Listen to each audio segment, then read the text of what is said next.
I just started kind of making bread at home until I worked at a bakery and made bread professionally, and I just fell in love, and I feel I could just do this all day, every day. Hello, I'm Sean. I'm the pastry chef at Nimmo Bay.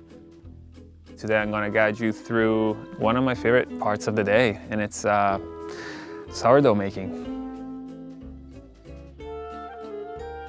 This is the starter. It was donated to us from Rob, the chef. And yeah, I just feed it twice a day and take good care of it. First step to making sourdough bread, I start by measuring my water. We have 500 grams of water. You can go from 20 to 25 Celsius. So I'll pour that in a bowl. Next, I'll grab my levain. Levain is a pre-ferment that I made with the starter. And then to make it easier, I just add this to the water. You can use a bench scraper, you can use your hands, any tools you want. You can choke it, you can rip it to help you out. You just gotta make sure it's nicely dissolved, and then you can move on by just adding your flour. I would usually do this in a mixer as well. Yeah, I'll let it mix at speed 1 for like 2 minutes, and then I'll add my flour to that. I have 185 grams of whole wheat flour and 430 of bread flour. I'm just gonna add it in. So I'm gonna mix it. And you don't have to create a structure at this point. You just mix it all together until you create a shaggy mass. You'll be like, well, this doesn't really look like bread, but time will do the work for you. It'll rest for about 10 to 15 minutes, and then I'll add my salt with a little bit of more water. It's gonna go through a phase called autolyse. In simple words, you're just allowing the flour to fully hydrate, and it just facilitates the creation of sugars, so the yeast can just easily eat and yeah, make good bread. All right, once it has rested for 10 to 15 minutes, it's time to add the salt. We have 16 grams of salt. You almost want to emulate what a commercial mixer does by kind of like ripping the dough and then bringing it back together. So one technique, it's called like choking it. So you basically take the dough between your thumbs and index and you just choke it. And yeah, you just fold it on back together. And then yeah, now the salt is all incorporated. You can wait 5 to 10 minutes and then you can put the first fold in. Now that the salt has fully absorbed and rested, we're gonna put our first fold in. As you can see, after I mix it, I haven't even put my first fold in, and you can see how like the structure has already started to create itself. So that's why I just let it rest. Resting is as important as mixing. So yeah, that's a way I fold. I pull, and then fold it over. And then again, I just take another corner. I try to create like a hexagon. This will be the 5th one, and then 6. With the 6th corner, you try to overlap everything.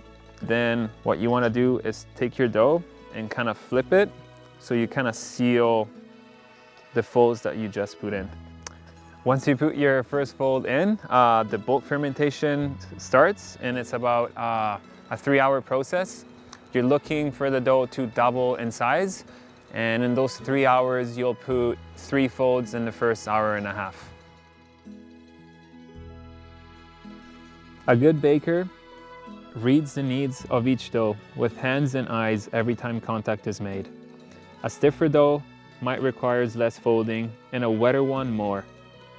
I invite you to observe and note the different feels and looks of dough after each step. With time, mixing, folding, shaping, and even baking will become a personal experience.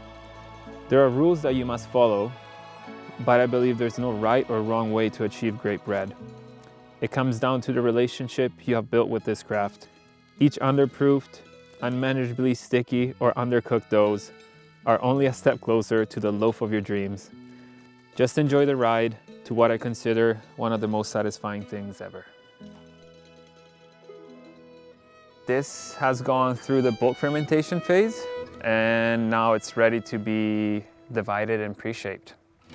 So I usually dust it on top a little bit first, kind of pat it down. I don't want excessive amount of flour.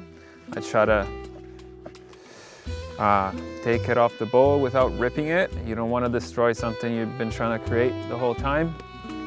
Each step, you want to make sure your dough is nice and even. You can get rid of the excess air at this point. And the total weight of this dough is about 1,500 grams. So we're just gonna divide it in two, and we're gonna get 2 loaves of 750 grams each. And that's why you wanna give it like an even shape too. So you know that it's like more or less the same weight per dough. I take one, I try to make it as round as possible. I almost picture my dough as a hexagon, so like 6 corners that I'm gonna pull and just bring in and kind of tap, make sure they stick in the middle. That would be 2, 3, 4, 5, and then 6 kind of seals it all. And then you flip it where that seal is, and then you just kind of round it out. You create tension by going under the loaf and pulling it towards you. And then you churn it, 45 degree, and then you do it again. I'm just doing it in a really fast motion, but that's all it is. You just wanna make sure you don't create too much tension, because then the outer skin is gonna break, and you just don't want that. I'm gonna let the pre-shaped dough rest for about 20 to 30 minutes. Now that the pre-shaped dough has rested, we're gonna move on to our final shape. But just before that, you wanna make sure your bannetons are nicely enfloured. If you're unsure and you're afraid that your dough is gonna stick, you can always put a lot. I find that you can always brush it off before baking it or even after, but you know, with time you'll get the hang of it. So yeah, just make sure it's nicely floured. Maybe flour your loaves a little bit on top, and then you're gonna flip it. You can pull it from the sides. You go in, make sure everything is nice and even, and then you just gonna roll it.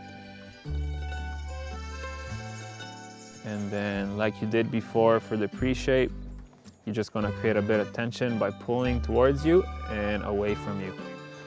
And then you pick it up on one side, flip it, and you wanna place it in your basket seam side up.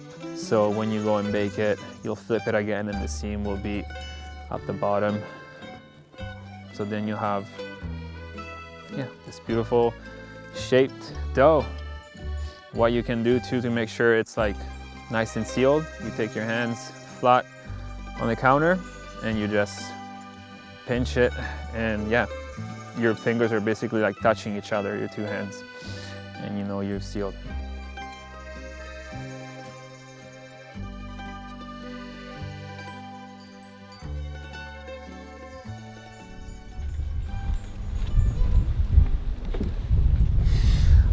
I pulled this loaf from the oven before we came here. I guess we're just gonna break it open.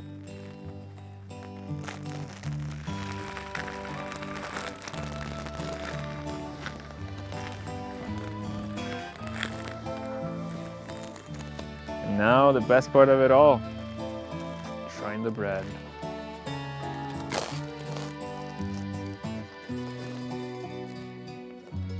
Does anyone want some? Of course. Big pieces for everyone. That's probably the main reason why I do this.